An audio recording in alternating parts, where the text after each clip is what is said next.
திருச்சி திருவரம்பூர் அருகே 3 லட்சம் ரூபாய் நோட்டுகளால் அலங்கரிக்கப்பட்ட ஸ்ரீ பால நாகம்மாவை ஆச்சரியத்துடன் பார்த்து தரிசனம் செய்த பக்தர்கள். ஆடி மாதம் துவக்கத்திலிருந்து பல்வேறு கோவில்களில் சிறப்பு அபிஷேக ஆராதனைகள் நடைபெற்று வந்தன.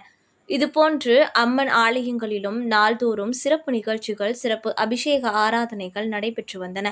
இந்த நிலையில் ஆடி மாதம் கடைசி வெள்ளிக்கிழமை என்பதால் அனைத்து கோவில்களிலும் சிறப்பு விசேஷ பூஜைகள் நடைபெற்றன. இதனைத் தொடர்ந்து திருச்சி மாவட்டம் திருவரம்பூர் அருகே மேலகல்கண்டார்கோட்டை விவேகானந்தர் நகர் பகுதியிலுள்ள அருள்மிகு ஸ்ரீ பால நாகம்மா ஆலயத்தில் காலை முதல் சிறப்பு விசேஷ பூஜைகள் நடைபெற்றன.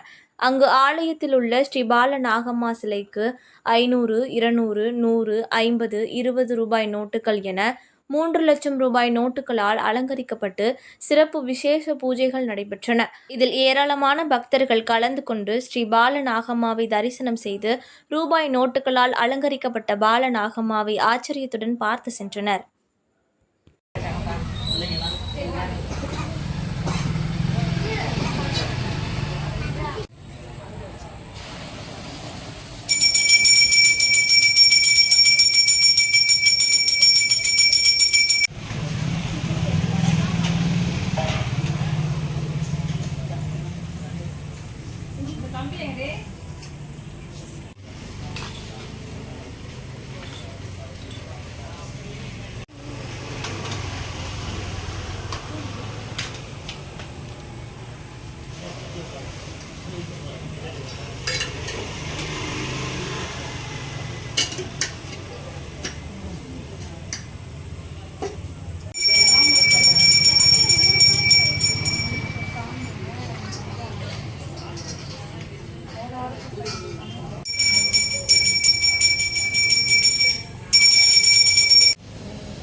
நம்ம அந்த வாய் எப்படியும் வரேன்னு சொன்னாப்புல